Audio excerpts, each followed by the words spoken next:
प्रियंका, प्रतीक्षा और भाग्यश्री तीनों एक दूसरे की बहुत अच्छी सहेलियां थी। वो भी एक ही हॉस्टल में एक ही रूम में रह रही थी। कॉलेज में भी वो तीनों ज़्यादातर वक्त साथ में ही रहती थी। उन तीनों में से किसी एक को किसके मदद की ज़रूरत पड़ती तो बाकी बची दोनों उसकी मदद के लिए तैयार रहती। एक बार हुआ ये कि प्रियंका को कैंपिंग पर जाने का आइडिया आया। उसने तुरंत इस बारे में प्रतीक्षा और भाग्यश्री से इस बारे में बात की। भाग्यश्री तो मान गई, पर प्रतीक्षा को मनाना आसान नहीं था। प्रतीक्षा पहले कभी भी कैंपिंग पर नहीं गई थी, इसलिए उसे डर लग रहा था। लेकिन बहुत कोशिश करने के बाद भाग्यश्री और प्रियंका ने उसे कैंपिंग पर चलने के लिए मना लिया। शाम को वो तीनों कैंपिंग पर जाने के लिए रवाना हुई। प्रियंका ने हॉस्टल वार्डन से झूठ बोला था कि वो तीनों अपने घर जा रही है और 2 दिन बाद ही लौटेंगी, क्योंकि अगर वह सच बता देती तो वार्डन उन्हें जाने नहीं देती, क्योंकि उन्हें हॉस्टल में रहने वाली हर एक लड़की की चिंता थी। घर वालों को प्रियंका और भाग्यश्री ने सच सच बता दिया और परमिशन ले ली। प्रतीक्षा ने इस बारे में अपने पेरेंट्स को कुछ नहीं कहा, क्योंकि उसे पता था कि वो उसे कभी जाने की परमिशन नहीं देंगे। प्रियंका की एक सहेली थी जिसका नाम था अर्पिता। अर्पिता के पास एक 4 व्हीलर थी। अब चूंकि प्रियंका को ड्राइविंग आती थी, इसलिए वो शाम को उसकी गाड़ी लेकर कैंपिंग पर गए। 1 घंटे के सफ़र के बाद वह करीब 6 बजे वहाँ पर पहुँची। उन्होंने जंगल के बाहर रोड पर ही गाड़ी को पार्क किया। उनकी योजना ये थी कि वो तीनों पैदल यात्रा करके अंदर जंगल में जाएगी, एक जगह ढूंढकर रात बिताने के लिए वहाँ पर टेंट लगाएगी और फिर अगले दिन सुबह वापस अपने हॉस्टल रवाना हो जाएगी। वहाँ पहुँचने के बाद उन्होंने देखा कि आसपास का नज़ारा काफ़ी सुंदर था। जंगल काफ़ी घना था और पेड़ भी काफ़ी लंबे थे। इसके बावजूद शाम के समय सूरज की किरणें थोड़ी बहुत ज़मीन पर पड़ रही थी। उनके वहाँ पर पहुँचने के बाद बातें करते हुए ही उन्होंने चलना शुरू किया। उन्हें चलते हुए अभी 20-25 मिनट ही हुए थे कि उन्हें जंगल में से एक गोली चलने की आवाज़ आई। वह आवाज़ सुनने के बाद वह तीनों ही चौंक गई। प्रतीक्षा के दादाजी भी एक शिकारी थे और प्रतीक्षा का बचपन गांव में बीता था, इसलिए वह समझ गई कि ये किसी शिकार करने वाली बंदूक से चली है। गोली चलने की आवाज़ के बाद उन तीनों में इसके बारे में बातचीत शुरू हो गई।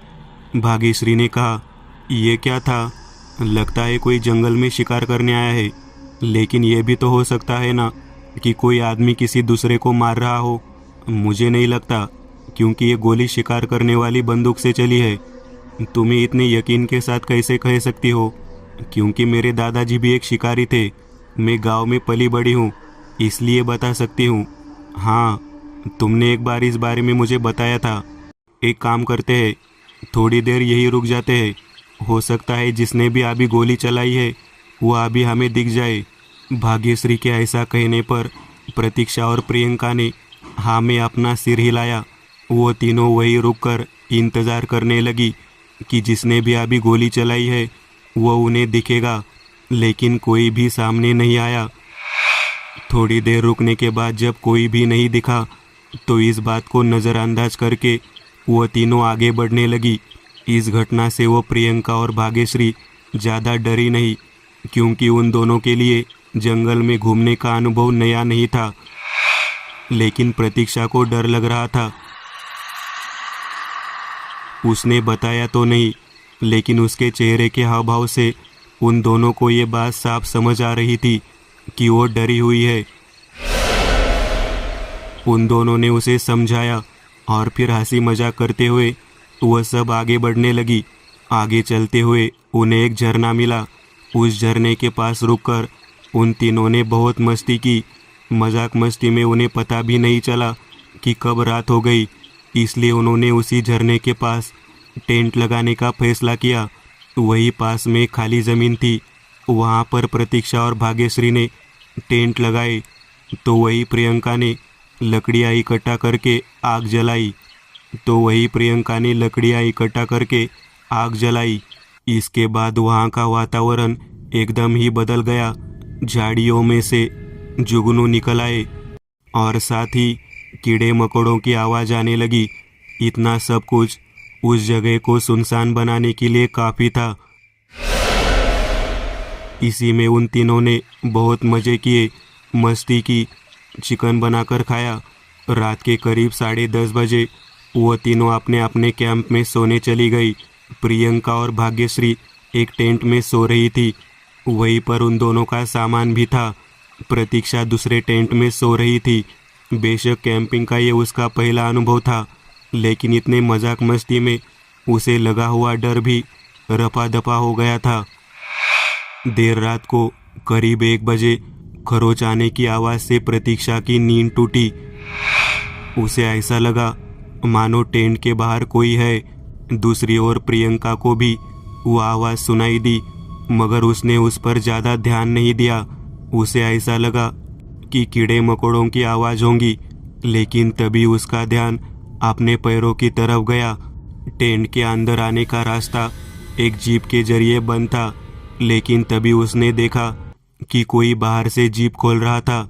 यह देखने के बाद प्रियंका डर के मारे उठ गई और उसने भाग्यश्री को भी उठा दिया, जो कि गहरी नींद में सो रही थी।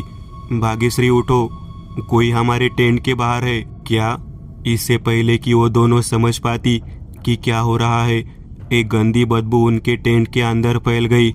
इसके बाद एक आदमी ने अपना सिर उस टेंट के अंदर डाला। उसकी आंखों में हैवानियत थी, जो उन दोनों को साफ साफ नजर आ रही थी। उसके बाल ऐसे लग रहे थे मानो सदियों से कंघी ना की हो। उन दोनों को देखने के बाद जब वो एक घिनौनी हंसी के साथ मुस्कुराया, वो गंदी बदबू उसी से आ रही थी। उसे अचानक यूं देखकर वो दोनों लड़कियां अपनी जगह पर एक तरह से जम ही गई थी। उनके मुंह से एक शब्द भी नहीं निकल रहा था। कुछ देर तक वो दोनों हैरानी से और डर कर उसे देखते ही रही। हालांकि इस बीच वो आदमी उसी घिनौनी मुस्कुराहट के साथ उन्हें घूरता रहा। वो आदमी, तुम जैसी लड़कियों को इस समय यहाँ पर नहीं होना चाहिए। प्रियंका, तुम कौन हो? तुम्हें पैसे चाहिए? हमारी ये बैग्स उठाओ और चले जाओ यहाँ से, वरना तुम बहुत ही बड़ी मुसीबत में फंस जाओगे। मैं बड़ी मुसीबत में फंस जाऊंगा? मैं? ऐसा कहने के बाद वो हंसने लगा। और फिर किसे बुलाओगी तुम? पुलिस को क्या? मुझे तो नहीं लगता। इसके बाद उसने प्रियंका का पैर पकड़ लिया और उसे जोर से खींचा। उस वक्त प्रियंका जितना हो सके उतना जोर से चिल्लाई।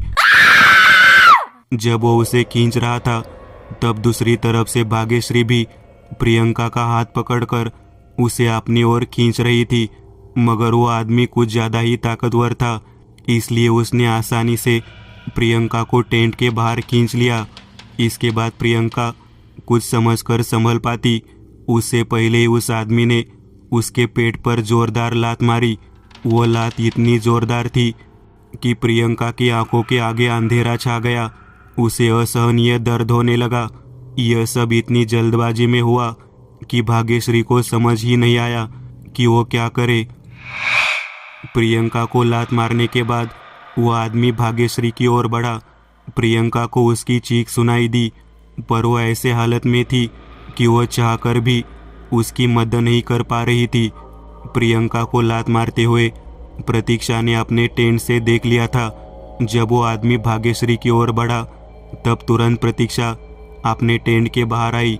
उसने आसपास देखा तो उसे एक बड़ा पत्थर नजर आया। उसने तुरंत उस पत्थर को उठाया और दूसरे टेंट के अंदर जाकर पीछे से उस आदमी के सिर पर मारा। यह देखने के बाद भाग्यश्री ने भी तुरंत उसके पैरों के बीचों बीच लात मारी। फिर वो आदमी दर्द में कराहने लगा। इसके बाद वो दोनों तुरंत प्रियंका की ओर दौड़ी और उसे उठाने में मदद की। फिर उन तीनों ने जल्दी जल्दी अपना सामान उठाया और गाड़ी की ओर दौड़ने लगी। दौड़ते वक्त उन तीनों ने पीछे पलट कर नहीं देखा। वो तीनों जल्द ही गाड़ी में बैठी और वहाँ से निकल गई। करीब 1 से 1.5 घंटे के सफ़र के बाद वो प्रियंका की सहेली अर्पिता के घर पहुंचे। वो रात उन्होंने वहीं पर गुजारी। हालांकि उस पूरी रात उन्हें चैन की नींद नहीं आई। अगले दिन वो तीनों हॉस्टल पहुंची, पर इस हादसे के बारे में किसी को नहीं बताया और न ही पुलिस को इन्फॉर्म किया। कुछ महीनों बाद भाग्यश्री ने अखबार में खबर पढ़ी कि पुलिस ने जंगल में अवैध तरीके से शिकार करने वाले एक आदमी को गिरफ्तार किया। उस आदमी की तस्वीर भी उस अखबार में छपी हुई थी। वह यही आदमी था जिससे कुछ महीनों पहले कैंपिंग के दौरान उन तीनों का सामना हुआ था। भाग्यश्री ने तुरंत जाकर इस बारे में प्रतीक्षा और प्रियंका को बताया। उन तीनों को राहत मिली इस बात की कि वो आदमी पकड़ा गया, लेकिन शायद ही कभी अपने आने वाले ज़िंदगी में वो तीनों कैंपिंग पर जा पाएगी।